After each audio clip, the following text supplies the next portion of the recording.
इसके रिश्तेदार भी साथ हैं। ये इनका बेटा है, ये इनकी वाइफ है, वो 2 भाई हैं इसके। और आज हम अकेले हैं और इंटरव्यू ले रहे हैं, तो आपको बताते हैं कि इनकी ज़िंदगी कैसी गुजर रही है।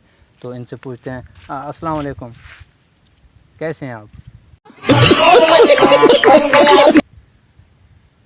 ये माशाल्लाह कह रहे हैं कि मैं ठीक ठाक हूँ। और आप कितने साल से यहाँ रह रहे हैं? 50 साल से ये यहाँ पर मौजूद हैं, लेकिन इसके रिश्तेदार भी साथ हैं। ये इनका बेटा है, ये इनकी वाइफ है, वो 2 भाई हैं इसके। और वो क्या है, वो दादी है।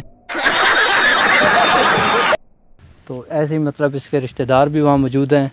तो आप ऐसी वीडियो देखने के लिए हमें सब्सक्राइब कर लें, फेसबुक पेज को फॉलो कर लें, ठीक है? फिर आपसे फिर बात करेंगे।